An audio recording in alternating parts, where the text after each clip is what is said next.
Hello, this is Statler Smith. You are watching one installment of a weekly series where I write an essay about something that's on my mind, record myself speaking that essay, and then upload that video to YouTube.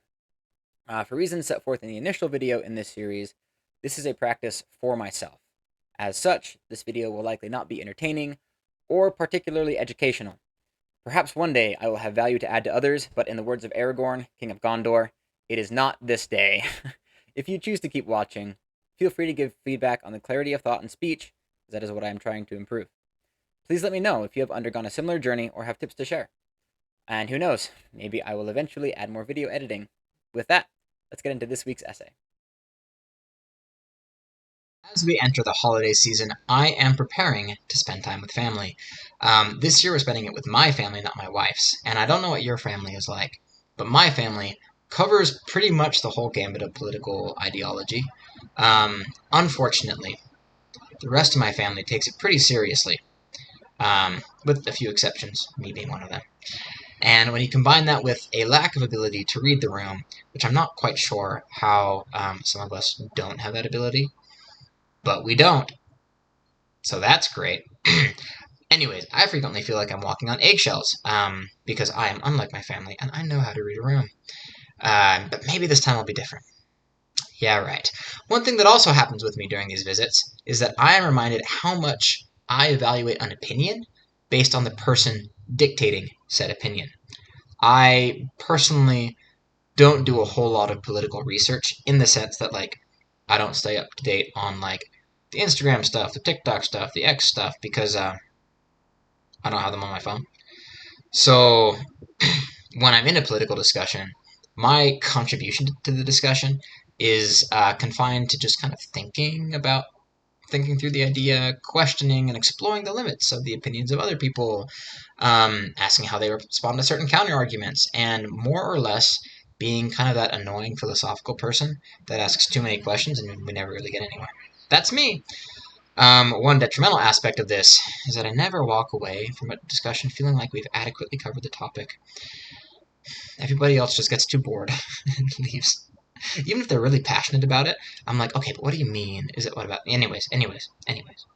Um, I bore people with my questions. But I'm just trying to tease out whether I should also believe what they believe. I'm doing my due diligence. I am an auditor in more than just my profession. And when I disagree with somebody, there's a pretty high chance that I haven't considered their point of view. And I want to stress test the idea and the person. I want to test the idea to make sure that the idea can hold up under stress, under scrutiny, and also test the person. Because if I can trust that the person has done their due diligence, I don't have to do the due diligence, and I can outsource that cognitive load to what they've already done. But that's only if I can trust them, right? Now, for this essay, I've spent some time going back through the times that I have evaluated these people, and that reflection has revealed kind of a framework that I use for evaluating the person who's holding an opinion. I evaluate the person in four areas. First, the end goal, their mental ability, data governance, and then topic familiarity. So first off, end goal. Do I know their end goal? Do I know if that future that they envision is for everybody or just them and their family? Um, what cross section of humanity is included? Is it just the rich? Is it just the poor? Is it just one race, one religion, or any other way we divide ourselves? Most importantly, does that end goal match mine? If the end goals are different, then I go through a secondary evaluation to see how much that opinion also supports my end goal and not just theirs. Naturally, this requires me to have an end goal myself. So when I discuss politics and whatnot, my end goal is kind of a universalist utilitarian with a bias of letting people choose for themselves, insofar as their choices don't prevent other people from choosing for themselves, right? Hence the physical harm. You know, you can choose for yourself as long as you don't prevent somebody else from playing basketball if they want to, or if you cut off their arm, they can't really do that. Anyways, from a government perspective, I don't think people or groups of people should be isolated or targeted for beneficial or adverse reasons, or ignored on so either looked at more closely or ignored. Um, So maybe that, maybe that's not super specific, but that's kind of currently where I am. As I said, I don't do a whole lot of political research and whatnot. I love ideas. Just not politics. So if I hear an opinion promoting an end goal that doesn't seem to match mine, again, this doesn't mean I reject the opinion outright, doesn't mean it's not a good idea. I just need to do more due diligence to see if it will support my end goal as well. Now, the second bucket that I evaluate people in is mental ability. Some people can call this intelligence. To me, it describes the ability of a person to intake data regarding a situation or a problem, process that, and output a solution that will meaningfully make progress towards the end goal that they desired, right? Can they make a plan given the data that they have? And will that plan, will it be a successful plan? In a nutshell, I think this is kind of just problem-solving ability. So it can be like general intelligence, so to speak. Really useful in the hard sciences and philosophy. I'm a philosophy nut. Maybe not a nut. I'm an amateur. I'm an armchair philosopher. The most useless kind. In reality, though, I think most any field, most any industry, has people that you need to problem solve pretty much. Well, in life, right? So the people who are better at problem solving, I kind of chalk that up to mental ability, and then I evaluate that during my conversation with them or in other aspects of life, and add that to my whole evaluation. Now, again, if I don't trust that they have the mental ability that I would want them to have, doesn't mean the idea is bad, doesn't mean that they're bad. It just means I need to do a little bit more due diligence in checking the plan that they have, checking the opinion that they have, to see if it would actually get us to the end goal that we both desire. So that's bucket 2. Bucket 3, data governance. Now, data governance is a term in my professional life that means something entirely different. But in this context, I just wanted to use it. Data governance means, do I trust that the other person has vetted their sources? Do I trust that their data is accurate? Have they done the work? Have they done the work to make sure that the people that they are listening to have done the work, etc. Right? If they're working with bad data, then it doesn't matter what plan they have, doesn't matter what goal they have. The foundation is shaky, so it's hard to trust a house built on the sand. And this bucket is the most frequent offender that I've noticed. In this age of biased information and customized algorithms, I rarely find that somebody has done the due diligence for sources that support their worldview.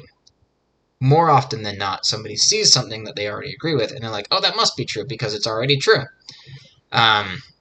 Conversely, though, this bucket has the opportunity to strengthen my evaluation of the other person if they are purporting an opinion that goes against what they normally would believe. I tend to feel the need to vet their sources less because I trust that they have done that. People tend to inspect ideas contrary to their current beliefs a lot more closely than they do sources that agree with them, right?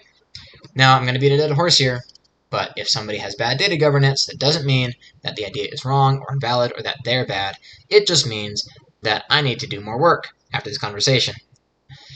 Now, the final bucket that I use is topic familiarity. Does this person have special expertise in this area? Do they spend a lot of time reading, learning, listening to, learning about it? For example, my older brother is a high school band director. I trust him significantly when it comes to the topic of music, the current state of high school education, or how annoying parents can be.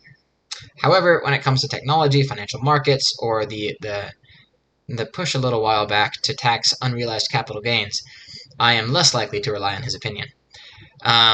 Sometimes when I combine this bucket with data governance, this turns into me just learning what one side of the political aisle is saying. For example, my mom is very familiar with a lot of political topics, but not great at identifying biased information sources. So when she shares an opinion, I can be quite confident that one side of the political aisle is saying what she's saying. I may not have confidence in the opinion itself, but at the very least, my mental picture of the political landscape and who's saying what is a little bit sharper, a little bit more fleshed out. Now, to recap, I evaluate people across these 4 dimensions during the exchange of ideas: end goal, mental ability, data governance, and topic familiarity. Based on that evaluation of those 4 buckets, I then know how much of and what type of further research I need to do to trust that opinion myself. For example, if a family member scores high in everything except for data governance, I know that I need to vet their sources before trusting their opinion. If we have a different end goal, I need to analyze the ways that the idea could also facilitate my end goal. And this, I think, is the most important part, because when deciding whether or not to trust an opinion, I now know where to spend my energy after the discussion, instead of just being like, well, I don't know, I disagree because you suck. Yeah. While this evaluation involves a person, the outcome of the evaluation is focused solely on how much work I need to do after the discussion. It's entirely selfish. Or is this just a fancy way of rationalizing how I judge people? Am I just giving myself an excuse so that I can continue to look down on others? That would be pretty on brand, but we'll talk about that another time. Happy holidays!